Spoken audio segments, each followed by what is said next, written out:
Bueno, vamos a ir a otras informaciones. Como una farsa ha calificado la comunidad internacional los referendos que Moscú ha llevado a cabo en 4 regiones ucranianas para que la población decida si quiere ser parte de Rusia o no. Vamos a conversar de este tema. Tenemos la comunicación con Alberto Rojas, director del Observatorio de Asuntos Internacionales de la Universidad Finisterra. ¿Qué tal? ¿Cómo está? Buenos días. Hola Viviana, buenos días. ¿Cómo estás? Bien interesados en entender lo que está ocurriendo en materia internacional, en especial con este conflicto, pero vamos a profundizar en lo que va a ser el referéndum y las dudas que existe también en las garantías. Pero lo decidido esta semana, estos días, de parte de Vladimir Putin de solicitar este número de reservistas, que primeramente se habló 300.000, pero probablemente sea mucho más, incluso puede ser 1.000.000. ¿Cómo se puede analizar, pensando en el contexto de una recuperación que estaba teniendo Ucrania de algunos territorios, del Donbass, donde están precisamente estas zonas separatistas? ¿Cómo se puede entender esa decisión y las implicancias, por cierto? Claro, todas las decisiones que ha anunciado Vladimir Putin en estos días tienen que ver con lo que hemos visto desde comienzos de septiembre hasta ahora, es decir, un cambio en la conducta de esta guerra que comenzó en febrero de este año y que en un primer momento estuvo marcada por un fuerte avance de las tropas rusas y la capacidad de las fuerzas ucranianas para tratar de resistir ese avance militar, que recordemos que además se dio por 3 frentes distintos al mismo tiempo. Sin embargo, gracias al apoyo militar occidental, específicamente de Estados Unidos y de una alianza militar como la OTAN, Ucrania ha comenzado a cambiar ese equilibrio, ha cambiado esa situación y ha pasado de resistir el avance a una ofensiva. Y eso es lo que le ha permitido reconquistar territorios, ciudades que habían sido capturadas por Rusia, obligando evidentemente a las fuerzas rusas a retroceder. Estamos prácticamente a 7 meses del inicio de la guerra y hasta el minuto Vladimir Putin no ha podido mostrar nada que se pueda leer como una victoria. No logró capturar la capital, Kiev, no depuso al gobierno del presidente Zelensky, no ha logrado un control territorial de Ucrania a gran escala. Prácticamente en este minuto controla entre el 19 y el 20% del territorio, fundamentalmente las zonas del este y el sureste de Ucrania. Entonces, frente a eso, Vladimir Putin anuncia la movilización, la llamada de estos prácticamente 300.000 reservistas y al mismo tiempo adelanta este proceso de referéndums destinados a decidir si estos territorios finalmente se incorporan oficialmente a Rusia.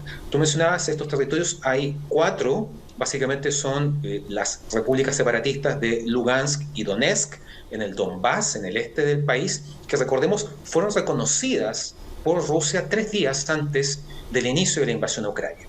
Y tenemos otros 2 territorios que son Gerson y Zaporilla, en donde esos territorios son territorios que Rusia capturó en este proceso. Todos estos territorios tienen en común una importante población rusa, históricamente, rusos parlantes, etc. Ucrania siempre ha tenido o tenía hasta este minuto 2 almas, una población rusa, una población ucraniana, que habían vivido relativamente bien hasta el inicio de este proceso separatista que recordemos que comenzó en 2014. Entonces, en ese marco, Vladimir Putin toma estas decisiones para de algún modo apresurar lo que él espera sea el término de la guerra.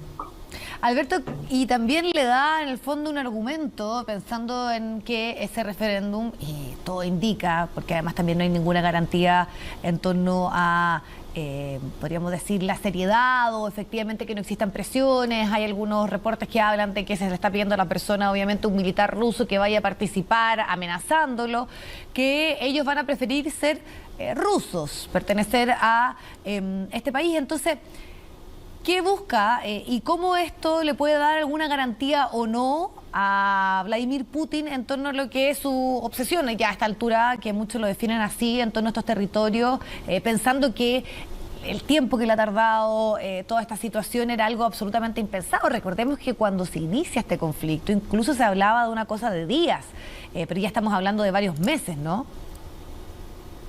Claro, aquí pasan varias cosas. Por un lado, Vladimir Putin sigue defendiendo el argumento de que Rusia es donde hay rusos. Eso lo planteó en su minuto cuando invadió la península de Crimea en 2014 y también en gran medida lo que ha significado el apoyo a las repúblicas separatistas de Lugansk y Donetsk. Si a esto le sumamos el hecho de que a 7 meses es difícil que Rusia logre superar el actual escenario, que logre súbitamente una ofensiva demoledora sobre Ucrania, que capture más territorio, básicamente lo que aquí Putin está intentando hacer es garantizar algo en términos de triunfo, algo que pueda mostrar. Incorporar, porque se da, como tú bien dices, prácticamente como un hecho, que estos territorios en estos referendos que han sido cuestionados por Estados Unidos, las Naciones Unidas, la Unión Europea, son muy pocos los actores que están dispuestos a reconocer resultados de estos referendos. Lo cierto es que en la medida que los incorpore oficialmente a Rusia, el conflicto en Ucrania va a cambiar, porque en el fondo esos territorios ya no van a ser territorios en disputa, territorios ucranianos en disputa, invadidos por Rusia, sino que desde la perspectiva de Moscú van a ser territorios 100% rusos, van a ser parte de Rusia. Y ahí entonces Ucrania no se va a ver tratando de reconquistar territorios invadidos, sino, según Rusia, invadiendo Rusia. Claro, y eso puede dar un giro bastante dramático en torno a lo que es la guerra propiamente tal, pero que la comunidad internacional hable de farsa, que no hay ningún tipo de garantía. ¿Qué incidencia tiene en esa lógica, que es la estrategia, podríamos decir, de Vladimir Putin, de incorporarlos y catalogarlos ahora como territorio ruso y fundamentando ahí que son los propios ciudadanos de esos lugares los que están tomando esa decisión? La verdad es que para Rusia la opinión de Occidente no pesa mucho. Lo vimos en 2014 cuando anexó ilegalmente la península ucraniana de Crimea, argumentando también que la población era mayoritariamente rusa, realizó un referéndum en ese momento, mayoritariamente la gente habría votado por sumarse a Rusia y de esa manera Rusia incorpora esta península. Y desde entonces, recordemos que en 2014 también hubo sanciones internacionales en contra de Rusia, que Rusia resistió bastante bien, lo cual, de una u otra forma, explica por qué Rusia, en febrero de este año, toma la decisión de lanzarse de manera abierta en contra de Ucrania. Es decir, las sanciones de 2014 no tuvieron el efecto disuasivo que se esperaba. Rusia tuvo el tiempo para preparar una campaña militar como la que vimos a comienzos de febrero y también para prepararse a resistir las sanciones fundamentalmente económicas. El punto es que las sanciones que se han dejado caer sobre Rusia son inéditas, son demoledoras y estamos viendo hace tiempo cómo ha empezado a afectar a la ciudadanía de Rusia. Hay que recordar que prácticamente 1.000 empresas, compañías internacionales abandonaron Rusia desde el inicio del conflicto y su actividad representaba prácticamente el 40% del PIB ruso. Entonces, en ese aspecto, Sí, no, perdón, era precisamente puntualizar en torno al argumento que estabas planteando a la presión interna, o sea, estabas ahí dando cuenta de la situación económica, pero ahora hay que sumarle también como una más humanitaria, ¿no? Que es la resistencia de muchos rusos que salieron, que trataron de irse, estaban en la frontera prácticamente atochada de gente al momento que se hace este anuncio de solicitarle que se unan al ejército. Entonces, ¿qué pasa con el aspecto de la presión de los ciudadanos rusos, la presión económica? ¿Tiene algún tipo de acción sobre las pretensiones de Vladimir Putin? Putin tiene varios flancos abiertos. Tiene un flanco militar en la guerra misma de Ucrania, tiene un flanco diplomático producto del aislamiento en el contexto internacional de esta guerra, tiene un flanco económico producto de las sanciones que comenzaron a hacerse sentir desde el inicio de la guerra y ahora, producto de esta movilización de reservistas, hemos visto que se abre un frente interno, en la medida que, tal como tú lo detallabas, ha habido una reacción por parte de los rusos. Se han agotado los pasajes de avión para abandonar Rusia, las fronteras de los países vecinos han recibido una importantísima cantidad de gente que está escapando de Rusia con el objetivo de no ser reclutados, de no tener que ir al frente de combate en Ucrania. Y eso también lo hemos visto, ha estado acompañado de manifestaciones, protestas, personas que públicamente dicen que no están dispuestos a ir a una guerra por Vladimir Putin, y eso puede ser el germen de una movilización social mayor. Sabemos que en Rusia el tema de las protestas y el tema de los grupos opositores a Putin se da de manera extraparlamentaria, se da en las calles, se dan las protestas masivas en las principales ciudades de Rusia. Eso podría ir escalando en la medida que la resistencia de la gente aumente. Es muy diferente el escenario de febrero de este año, cuando tropas fueron desplegadas en Ucrania, ¿verdad? Muchos de ellos ni siquiera sabían que iban a ir a Ucrania, no sabían realmente que esta guerra iba a estallar. Hoy, a 7 meses de iniciado el conflicto, muchos jóvenes rusos ven con preocupación y temor la posibilidad de ir a la guerra en Ucrania. Rusia ha dicho que han muerto cerca de 6.000 soldados rusos. Según Occidente, esa cifra realmente sería de unos 26.000 a 29.000, lo que demostraría una derrota en el campo de batalla muy contundente para Rusia. Y al igual que lo vimos hace mucho tiempo en Afganistán, por ejemplo, hay una resistencia a la idea de ir a un conflicto en donde no se está ganando, sino que se está perdiendo, y la posibilidad de morir es altísima. Sí, Alberto, y me imagino que en relación a lo que tú planteas, ¿cómo incide la decisión y cómo podemos entenderla, ¿no? ¿Cómo podemos interpretarla? A eso voy, militarmente en particular, que aquellas personas extranjeras que decidan sumarse al ejército, que es una resolución que surgió el día de hoy, pueden solicitar la nacionalidad rusa, y esto de forma bastante expedita, que es una de las últimas decisiones, podríamos decir, que toma Vladimir Putin. Por un lado, es una decisión que busca tener un impacto mediático, comunicacional, para dar la impresión de que ciudadanos de otras nacionalidades, de otros países, están alineados con los intereses de Rusia. Recordemos que a poco de iniciado el conflicto, Vladimir Putin también anunció la llegada de 1.000 voluntarios desde Siria, cosa que nunca se llegó a verificar. Entonces, aquí lo que vemos es un tema que tiene que ver con el hecho de que los prácticamente 200.000 efectivos rusos desplegados hasta ahora en Ucrania han resultado insuficientes para los objetivos rusos. Por eso va a inyectar 300.000 o incluso un poco más. Pero las tropas no son suficientes. Estas tropas, si bien han empezado a ser reclutadas, han empezado a dirigirse a las bases, tienen que recibir al menos un mínimo entrenamiento, a pesar de que varios de ellos tengan experiencia militar previa. Tienen que ser equipados, tienen que ser enviados. Eso marca una ventana de oportunidad, un tiempo que Ucrania va a seguir aprovechando para tratar de seguir avanzando y ganando terreno, recuperando territorios de manos rusas.